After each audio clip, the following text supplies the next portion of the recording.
Hello students, to score 100 marks in CBSE series को आगे बढ़ाते हुए today we have reached to day 9 और मैं आपको बताऊंगा क्वेश्चन नंबर 45 टू 51। तो ये रहे questions. Question number 45, find equation of the normal to x square is equal to 4y which passes through 1 2। तो इसमें आप ये मिस्टेक ना करेंगे, इसमें 1 2 पे नॉर्मल नहीं निकलवा रहा है, वो जो आपको नॉर्मल निकालनी है इस कर्व पे वो 1 2 से पास हो रही है। ठीक है, तो इसका आप टेक केयर करोगे। एनसीईआरटी में क्वेश्चन दिया हुआ है सिमिलर टाइप, तो आप नॉर्मल की इक्वेशन के टाइम पे ध्यान रखना है, उसका स्लोप होता है -1/dy/dx। तो हम मानेंगे लेट x1 y1 से नॉर्मल निकाल रहे हो आप x1 y1 पे, तो y - y1 equal to 1/-dy/dx into x - x1 होगी, और वो 1 2 से पास हो रही है, तो उसको 1 2 से पास करा देंगे। और जिस पॉइंट x1 y1 पे आप निकाल रहे हो उसको इस कर्व पे भी लाई करा देंगे आप, क्योंकि वो पॉइंट इस कर्व पे भी लाई करेगा x² is equal to 4y पे।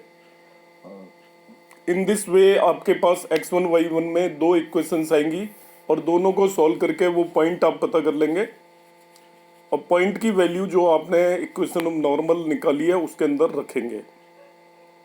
क्वेश्चन नंबर 46 है, this is a definite integrals question. तो साफ नज़र आ रहा है आइलेट रूल पे बेस्ड है ये।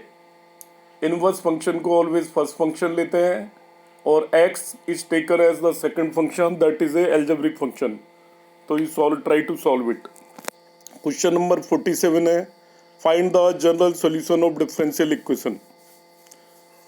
तो ये थोड़ा मैंने अभी रिसेंटली करके नहीं देखा है, आप ध्यान से देखना। Most probably it is a variable separable है, तो अब dy/dx की टर्म एक तरफ कर लेना और y की टर्म एक तरफ आ जाएंगी, तो वेरिएबल सेपरेबल से क्वेश्चन हो जाएगा।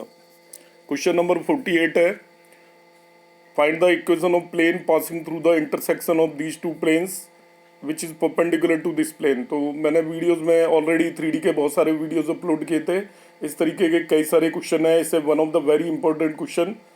तो दो प्लेन के इंटरसेक्शन से पास होने वाला प्लेन बच्चों होता है P1 + lambda P2 equal to 0। तो पहला प्लेन लिखोगे प्लस लैम्डा, दूसरा प्लेन लिख दोगे इक्वल टू 0।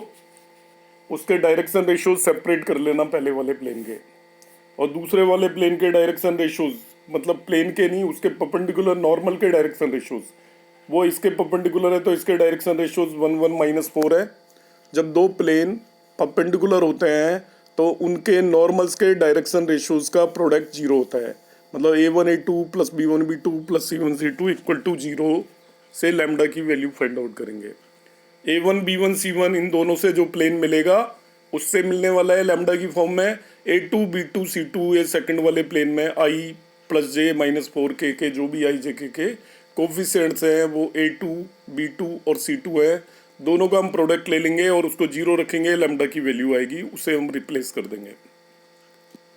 क्वेश्चन नंबर 49 है, find the point of local maxima minima and point of influx. तो लोकल मैक्सिमा मिनिमा में कोई खास बात नहीं है, वही आपके स्टेप्स होंगे।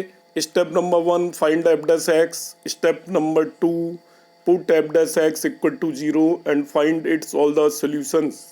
स्टेप नंबर 3 आप कैलकुलेट करेंगे। पॉइंट ऑफ इन्फ्लेक्स की बात कर रहा है तो फर्स्ट डेरिवेटिव प्रेफर करेंगे, कोई बात नहीं, आप पहले डबल डेरिवेटिव ले लीजिए f'(x). तो जिस पॉइंट पे वो आपका नेगेटिव आता है वहाँ पे आपका मैक्सिमा होगा, जिस पॉइंट पे पॉजिटिव आता है वहाँ मिनिमा होगा। यदि किसी पॉइंट पे 0 आ जाता है तो वहाँ आप डिसाइड नहीं कर सकते, तो जिस पॉइंट पे 0 आता है आप उस पॉइंट पे फर्स्ट डेरिवेटिव मेथड से कैलकुलेट करेंगे। फर्स्ट डेरिवेटिव मेथड में यदि कोई भी वेरिएशन नहीं होता उस पॉइंट पे लेफ्ट साइड में और राइट साइड में, तो उसको पॉइंट ऑफ इन्फ्लेक्स बोल देंगे हम। तो पूरा का पूरा क्वेश्चन भी फर्स्ट डेरिवेटिव मेथड से कर सकते हैं। आपको उसमें फर्स्ट डेरिवेटिव में कोई इश्यूज हैं, यदि कोई प्रॉब्लम्स है तो आप मुझे बताएंगे, I will explain that also.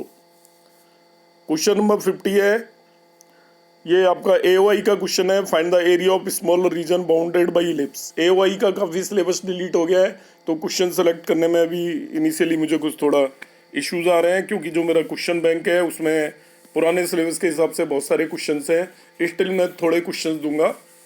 Find the area of smaller region, तो यहाँ पे आप एलिप्स बनाएंगे, एलिप्स को ये लाइन इंटरसेक्ट करेगी आपकी, और एलिप्स को जब लाइन इंटरसेक्ट करेगी तो ध्यान दीजिएगा इस तरीके से एलिप्स है, तो लाइन अभी पर्टिकुलरली नहीं पता ये लाइन मैं नहीं बना रहा, इंटरसेक्ट करेगी तो इस रीजन का एरिया निकालना है आपको, स्मॉलर रीजन का मतलब, ठीक है। तो दोनों का पॉइंट ऑफ इंटरसेक्शन आप कैलकुलेट करके सॉल्व कर लेंगे इसको। क्वेश्चन नंबर 51, मैंने इस सीरीज में ज़्यादा मैट्रिक्स के क्वेश्चंस नहीं लिए हैं, डिटरमिनेंट तो आपका इस बार डिलीट हो गया है तो मैं कोई भी क्वेश्चन पिक नहीं कर रहा हूँ डिटरमिनेंट का। मैट्रिक्स के क्वेश्चंस उतने मैं नहीं ले रहा हूँ क्योंकि उसमें मेरे हिसाब से उतने इंपॉर्टेंट क्वेश्चन बनते नहीं हैं, और मैट्रिक्स आप सभी लोग इजीली सॉल्व कर पाते हैं। 51 है, ये ए मैट्रिक्स दिया हुआ है, ए square minus 5a plus 4i की वैल्यू निकालनी है, तो आप a इंटू ए से ए स्क्वायर निकालेंगे, 5a तो आपको नॉर्मली निकल आएगा, आई आइडेंटिटी मैट्रिक्स होगा, इसकी वैल्यू निकालेंगे। फिर आपसे कह रहा है find x such that A square minus 5a plus 4i plus x is 0, तो इसमें करना कुछ भी नहीं है, ए square minus 5a plus 4i जो आएगा उसको नेगेटिव साइन लगाने पे आपको x मिल जाएगा। तो in this way you can solve all these questions. Hopefully आप सारे क्वेश्चंस करके मेरे पास इन्हें पोस्ट करें और इससे आपको बड़ी हेल्प मिलेगी। आज हम 51 क्वेश्चन पे पहुंच चुके हैं, तो अभी ये मेरा जो वर्क है वो अराउंड 600 मेरे पास क्वेश्चन बैंक है, तो इट इज़ ओनली अराउंड 10%। मगर आप करते रहिए डेली, ज़्यादा क्वेश्चन नहीं है, 5, 6, 7 ही मैं दूंगा थोड़ा कवर अप करने के लिए, बाद में 5 दूंगा। तो जो भी स्टूडेंट इन्हें कर रहा है और जो क्वेश्चंस आपसे नहीं हो रहे हैं पहली बारी में, उन्हें नोट करके आप एक बार 24 आवर में, एक बार एक वीक में आप उसे रिवाइज कर लें, वो भी क्वेश्चन आपको हमेशा के लिए प्रिपेयर हो जाएगा। थैंक यू बच्चों।